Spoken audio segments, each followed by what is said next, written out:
एलविश यादव जी हैं यूट्यूबर। मैं अनुरोध है अगर कुछ कहना चाहें। एलविश यादव जी।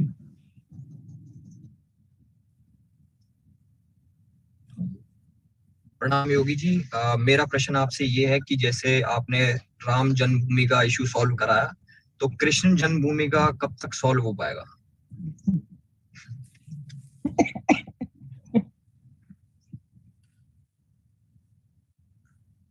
धन्यवाद।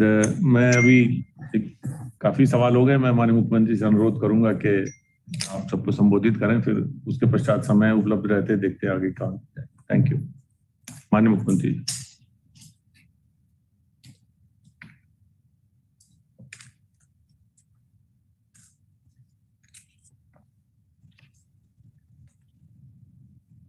सोशल मीडिया के माध्यम से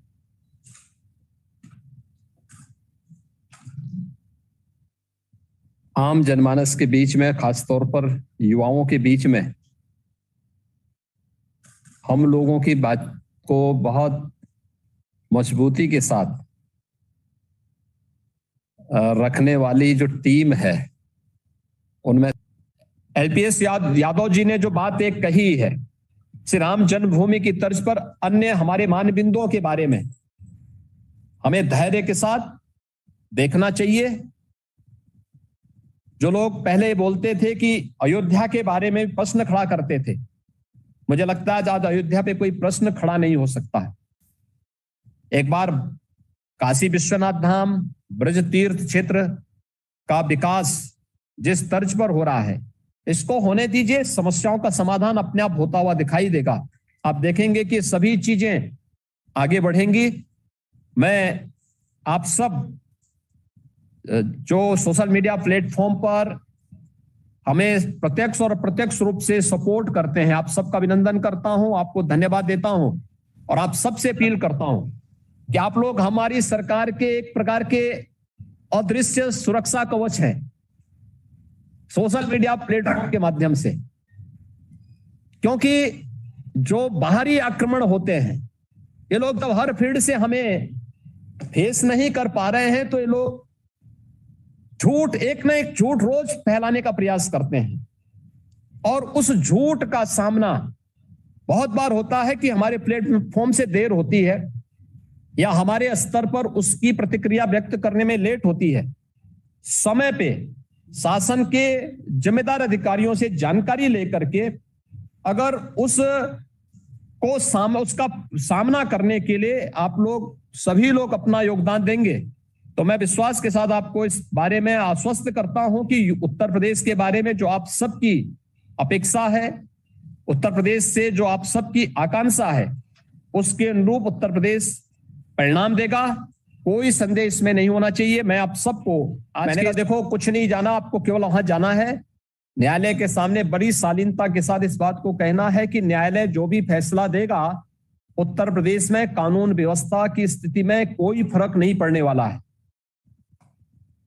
ये लोग कह रहे कैसे हम इस बात को कह सकते हैं? मैंने कहा ये मेरी तरफ से आप बोलेंगे कि उत्तर प्रदेश में कानून व्यवस्था की स्थिति और उत्तर प्रदेश में सुरक्षा की स्थिति में कहीं कोई कुछ नहीं होने वाला, बहुत शांतिपूर्ण रहेगा। ये लोग सुप्रीम कोर्ट के सामने जो माननीय न्यायाधीश थे, न्यायमूर्तिगण थे, उनके सामने प्रस्तुत होते हैं। उनसे यही पूछा गया कि क्या प्रभाव पड़ेगा कोर्ट फैसला देगा तो।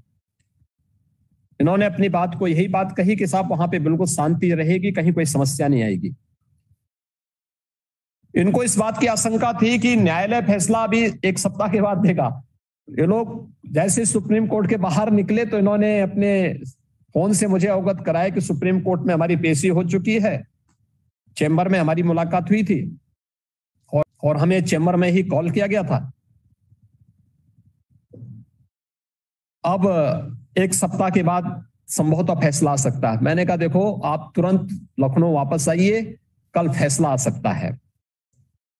उन्होंने कहा आप कैसे कह सकते हैं? तो आप बहुत आश्वस्त दिख रहे थे कि कहीं कोई इस प्रकार की स्थिति। मैंने कहा नहीं, आप देखना, आपको बुलाया गया तो ये अंतिम वो है कि यूपी सर्वाधिक इससे प्रभावित राज्य होगा और इसलिए आपको वापस आ जाना चाहिए। खैर ये लोग कुछ लेट किए, तब तक शाम को टेलीविजन में आने लग गया कि कल माननीय उच्चतम न्यायालय श्री राम जन्मभूमि से संबंधित फैसला देगा। ये लोग दौड़े दौड़े आए, रात्रि मेरी बैठक चल रही थी, तब तक रात्रि को 12:30 बजे के आसपास ये लोग पहुंचे। मैंने कहा देखो, मैंने शाम को ही 5 बजे आपको बता दिया था कि आप वापस आ जाइए, अगर आप आ गए होते तो संभवतः 9 और 10 बजे के बीच में पहुंचते। आप लोगों ने लेट किया, इसलिए रात को 12:30-1 बजे के आसपास आप पहुंच रहे हैं। आपने देखा होगा कि अगले दिन जब फैसला आया तो उत्तर प्रदेश का सबसे शांतिपूर्ण दिन था, सबसे सौहार्दपूर्ण दिन था। कहीं कोई हलचल नहीं,